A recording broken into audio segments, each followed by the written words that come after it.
નમસ્કાર દર્શક મિત્રો, ધી લોકસત્તા શોમાં આપનું સ્વાગત છે। આજે આપણો આખો દેશ એક એવા મહત્વના દિવસની ઉજવણી કરી રહ્યો છે જે ખૂબ જ મહત્વનો છે।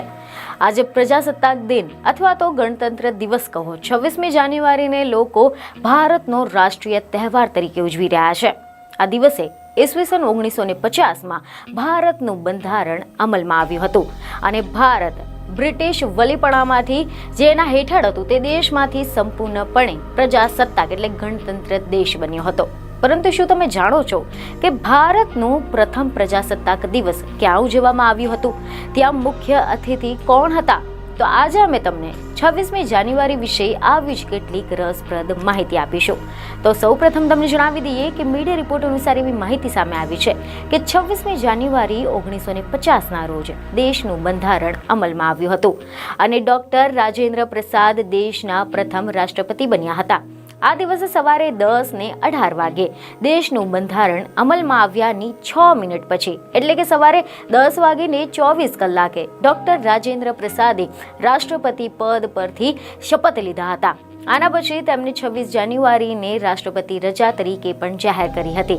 આ પ્રસંગે ઇરવિન સ્ટેડિયમમાં પ્રજાસત્તાક દિન નિમિત્તે ભારતનો રાષ્ટ્રધ્વજ એટલે કે તિરંગા લહેરાવવામાં આવ્યો હતો અને 30 તોપોની સલામી આપવામાં આવી હતી। જોકે ત્યારબાદ હવે 21 તોપોની સલામી આપવામાં આવે છે અને આમ સ્વતંત્ર ભારતે તેનો પ્રથમ પ્રજાસત્તાક દિવસ 26મી જાન્યુઆરી 1950ના રોજ ઉજવ્યો હતો। મીડિયા અહેવાલોમાંથી એવી માહિતી મળી રહી છે કે આ દિવસે જ્યારે દેશનું બંધારણ અમલમાં આવ્યું ત્યારે દિલ્હીમાં તેની ઉજવણી કરવામાં આવી હતી। આ ખાસ અવસર પર પુરાના કિલ્લાની સામે સ્થિત ઇરવિન સ્ટેડિયમમાં પહેલીવાર ગણતંત્ર દિવસની પરેડનું આયોજન કરવામાં આવ્યું હતું। હાલમાં આ સ્થળે દિલ્હીનું પ્રાણી સંગ્રહાલય છે અને અરવિંદ સ્ટેડિયમ પછીથી નેશનલ સ્ટેડિયમ અને હવે મેજર ધ્યાનચંદ નેશનલ સ્ટેડિયમ તરીકે ઓળખાય છે। વર્ષ 1950થી લઈને 1954 સુધીમાં ગણતંત્ર દિવસની parade Irwin stadium, Kingsway camp, Lal Qila અને ક્યારેક રામલીલા મેદાનમાં યોજાઈ હતી। આ પછી પરેડ માટે રાજપથ, જે હાલ કર્તવ્ય પથ તરીકે ઓળખાય છે, તેની પસંદગી કરવામાં આવી હતી।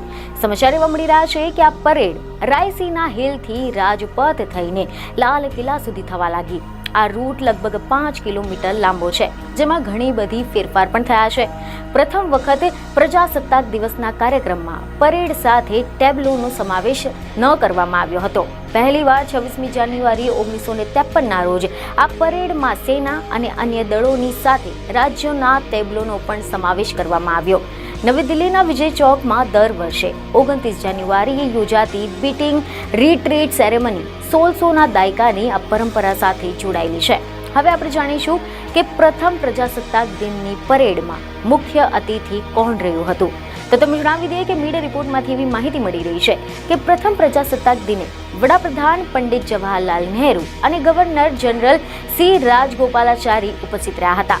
પ્રથમ પ્રજાસત્તાક દિનની ઉજવણીમાં ઇન્ડોનેશિયાના રાષ્ટ્રપતિ સુકર્ણોને મુખ્ય અતિથિ તરીકે આમંત્રિત કરવામાં આવ્યા હતા। બીજને ખબરો સાથે ફરી મળીશું। ધન્યવાદ।